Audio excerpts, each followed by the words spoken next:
the book isn't physical, right? So it's in a place, let's say on a bookshelf. So are you on a train or in a lecture hall, right?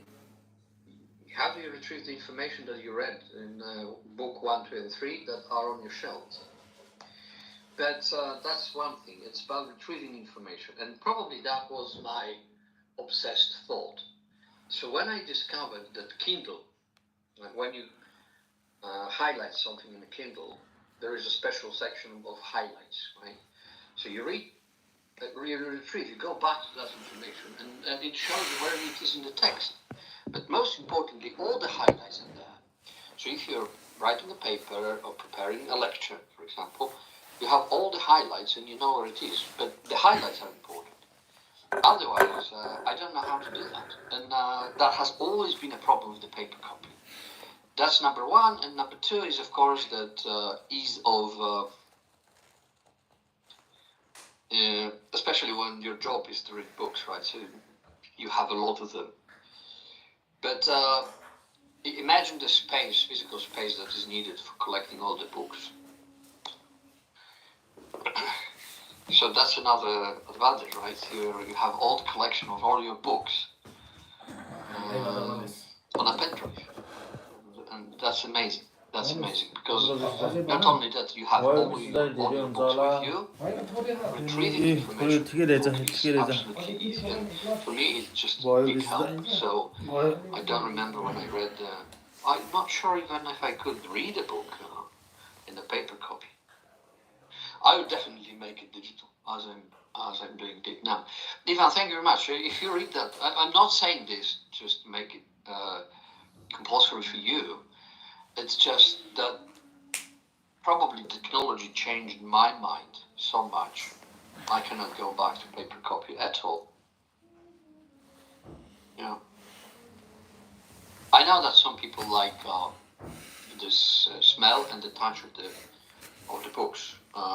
Yeah, that's a personal preference. I think I prefer the touch of a tablet, if it's especially that's a very highly complex and advanced tablet. It's just between highly complex tablets and a miracle. There's no difference. I mean, I don't understand how it works, but it's very, very fast. So what else are we having here? Work-life balance, privacy and security risk. Yes, that's true. Privacy and security risk, as I said, I don't know where this information goes. Right? It's where we're talking, maybe somebody's recording it, then passing on to. So there is a danger that security risk. But there was some time ago information that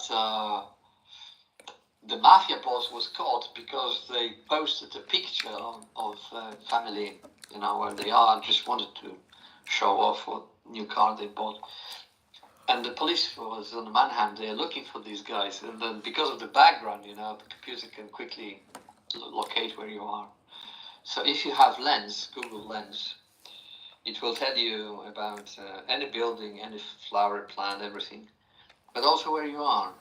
So it might be good, might be bad, depending on what you want.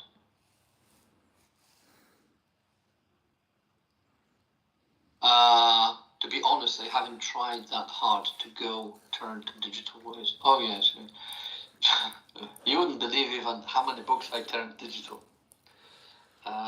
Because I, especially like when you teach people, right? So you have a table, a picture, or something, and then when you have this digital on a tablet, right, you can take a screenshot and then reframe it, and you have material. You want this piece of information, but how do you present it on a paper? I mean, that's I don't understand. But again, I wouldn't. Okay, I mean, depending on what book. I mean, if this is for the pleasure, right? The criminal thriller and so on so forth. Coben, another story, who killed who. That's a different story. But even then, I find it more attractive. Maybe I was drawn or hooked by the fact that Kindle, Kindle is very light. It was very innocent looking, and the first Kindles had a battery that lasted for a month. So that Kindle could contain the whole books that are in a library of a college. And when I understood the capacity and the possibility of that, I remember my fascination with the fact. Now today it's just taken for granted. Probably I have more than one reading tablet, more than two even. But I still see how attractive it is, well lit light, and you see the screen is colorful, so it's more attractive for an eye. Just a paper copy that is usually, not that attractive for the eye.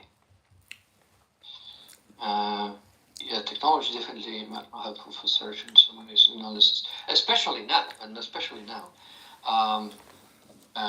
You see, you asked, who asked this? Who is that clever?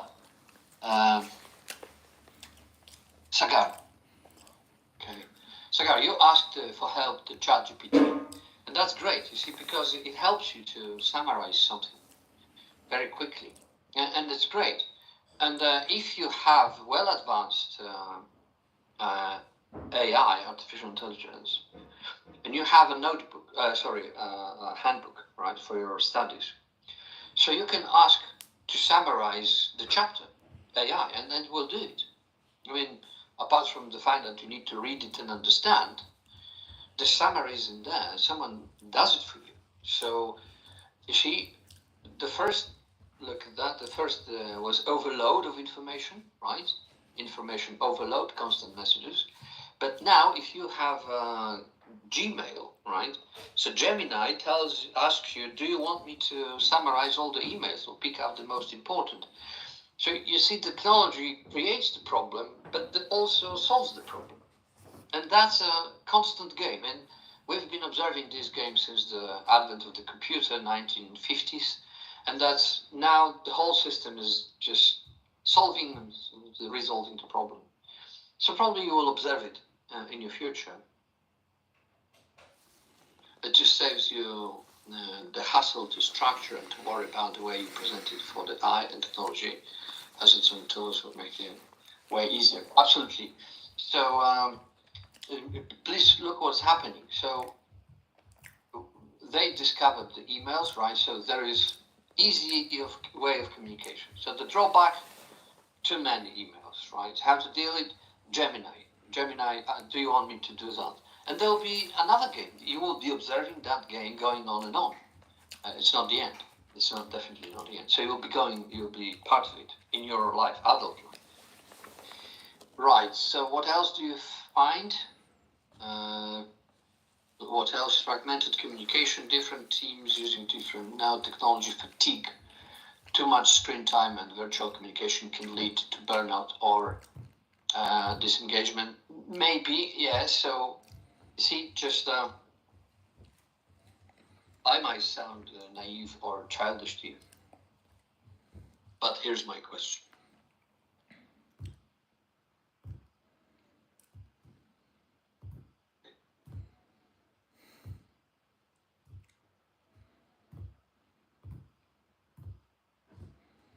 Do you see the question?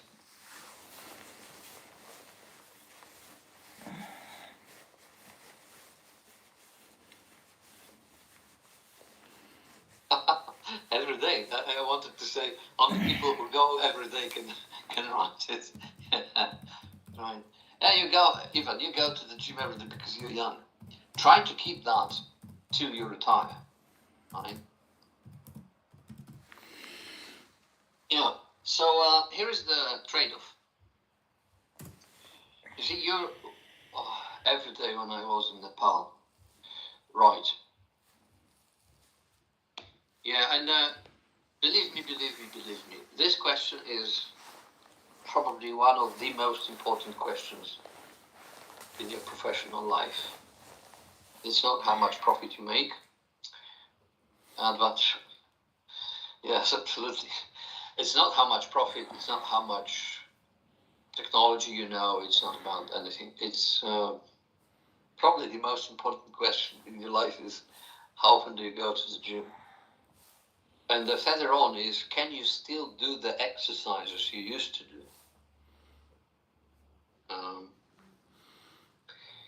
You know why?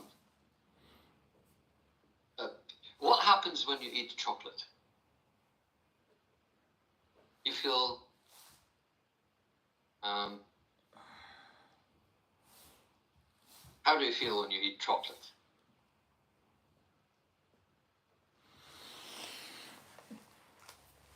Sweet.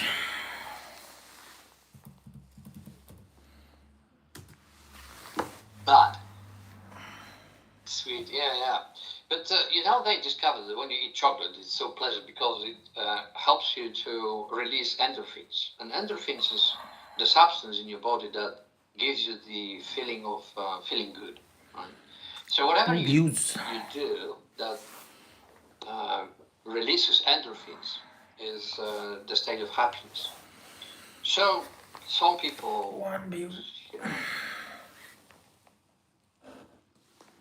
have different activities, right? Physical activities for release of endorphins. And some people even have endorphins when they watch a movie or read a book or sit in front of the computer. But the real endorphins, which is the chemical substance that gives you the boost, is at the gym, after physical exercises. You see, we're still very much attached to the past generations when they were working in the farm or physical work or running, walking, hunting, gathering, and so forth. So it is a little bit against our nature to sit all day long in front of the computer with the blue light attacking our eyes. Our bodies are designed to see vast green open spaces or mountains. But there is a big distance between us and the mountains. That's why the mountains are so drawing. It gives you a rest. So sitting in front of the computer too long might be good, but not for your generation, not for us. I mean, that's too close, biologically speaking. Evolutionary process has not been advanced so much that we take full benefit of sitting in front of the computer. Not only because sitting is bad, but also the eye contact with the electricity all the time, or especially the blue waves, is not good. So you should take breaks, right? And then those good endorphins are released when you exercise. So the more often you go to the gym, the more often you do the squats or run or on a treadmill or whatever you do, right, will release endorphins. And that's good. And that's about the work-life balance. So for those who don't want to go to the gym, they secretly eat chocolate because they have this happiness eureka moment, right? So they're happy. But it's not that healthy. The healthiest is go to the gym for 1 hour or half an hour every day. If you can't go every day, go every second day. And so on and so forth. So the big companies, even in London, you might be surprised, they have the gyms in the workplace. Yes, absolutely. I mean, that's it's not always gym. It may be a simple walk. Yes, and maybe apologies. Thank you, Ivan. Bad wording. It's any kind of physical exercise. I wanted to just juxtapose sitting against moving. Okay, so rather than sitting, just go and do something. I mean, walk, even if it feels uncomfortable, just do it. Yeah, form of activity, any form of activity is okay, rather than sitting. But of course, we're forced into sitting. So, for example, to counteract it, I have my personal desk that is, you can change the height. So you can sit or stand in front of the computer, right? So standing is another form of maybe it's not sitting all the time to have the jet lag. Stretch is beneficial, absolutely, but this is again, a form of releasing endorphins. You see, your body has got the memory, and the memory is very old, so that any form of exercises produces endorphins, right? Why is that we are evolutionary designed in such a way that movement gives us pleasure?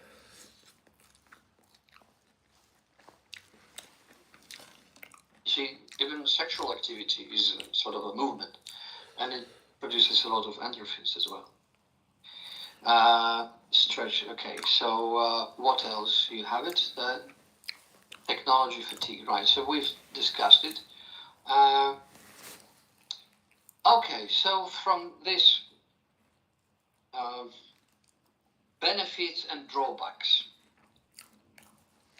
do you think we have more benefits or drawbacks? Do you think we have more benefits or drawbacks in using technology? That's my question. So please either write benefits or drawbacks, depending on what your position is. Just one word. Another survey, right? Just to see what you think. Okay, depending. Yes, okay. Exactly, depends on how you manage it. So for the time you manage it, do you have more benefits or more drawbacks? That's a personal opinion, right? Not general. It's do you think? So what is your experience? I think that we have more benefits. Definitely. And there are some drawbacks because it's a natural part of life. Anything, we live in the world of positions, and probably your religion supports me. If there is white, there must be black. If there is plus, there must be minus. If there is left, there must be right. If there is empty, there must be full, and so on and so forth. So if there is drawback, there must be benefits. The question is, which is more of now? From my opinion, it's more benefits, but what is yours? Maybe you've been hurt by the technology. Someone stole. Oh, I had an attack on my bank account. They stole money from my bank account. So that's a drawback, right? If I had, it's not much, they still, and then there is a bank, there is a team that observes every transaction. So they called me immediately, asking, "Sir, have you withdrawn the money?" And they said no. So they chased the guy, give it back. But you see, again, that's a problem and the solution, right? So it comes from the same source. And I had my computer attacked in the past. So there are now antiviruses. So it goes forever and ever. But what is important is how you position yourself. We have comments. It's the same with food. If you eat a lot, it won't be beneficial. But if you do it in an amount that suits your goal, you can achieve amazing results for yourself. Absolutely, we have more benefits than drawbacks as a student. Yes, absolutely. Maybe that's not purely about the drawbacks and benefits of digitalized world. Generally, whatever you take, food, teaching, car, whatever, it can have more benefits or drawbacks. And knowing, because we've discussed it, right, what are the benefits and drawbacks, what is your position? Where are you at? Or, more importantly, how would you rather see that development? As something that helps you, then you will develop a mindset that, we have artificial intelligence, let's squeeze out what is good for us. Or if you're in a position, technology is bad, and you see artificial intelligence and you will start complaining, it will take our jobs as people stop thinking and so on and so forth. So you see, you position yourself towards whether it's good or bad. My question, right? More benefits or more drawbacks? I see benefits. Ganesh says more benefits. We have more benefits. Cigars have more benefits than drawbacks as a student. Yes, of course. You see, what's beneficial in the past, if there was an industrial strike or whatever, action, you couldn't come to the uni, you wouldn't have this meeting. But now we have it, despite the fact that it's we are in now 56 different places. Anyone else? More drawbacks? How do you see yourself? Or do you think it's good to have? Do you embrace this technology or just push it away as satanic work? You don't want it. What's your position? Oh, don't think that I'm going to push you around. You embrace. I know a lot of young people who say this. It's not good.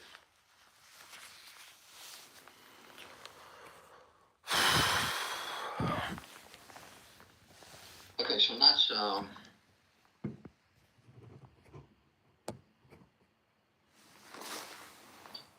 my final question. Have you learned anything new today? And it might be not learning in the strict sense of learning. It might be that a new thought came to your mind, new resolution, new understanding, new observation. Anything that you learned today, in meaning that you followed your resolution, your understanding, your observation, have you learned anything today? Have you noticed? Noticed anything? Yeah. About the world, about yourself, about technology?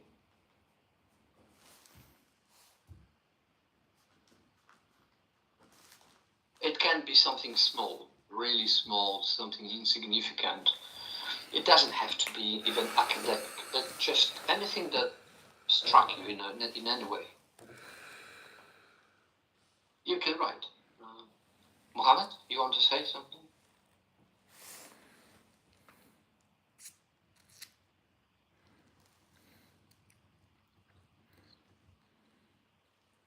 Technology is bad, is the way we perceive it. Or if you wanted to write is bad or isn't bad. Is not right, absolutely. Yeah, absolutely, yes. It's the way you perceive it. And my way, and my teaching, so to speak, was just to make sure, or at least make clear, where you stand with it.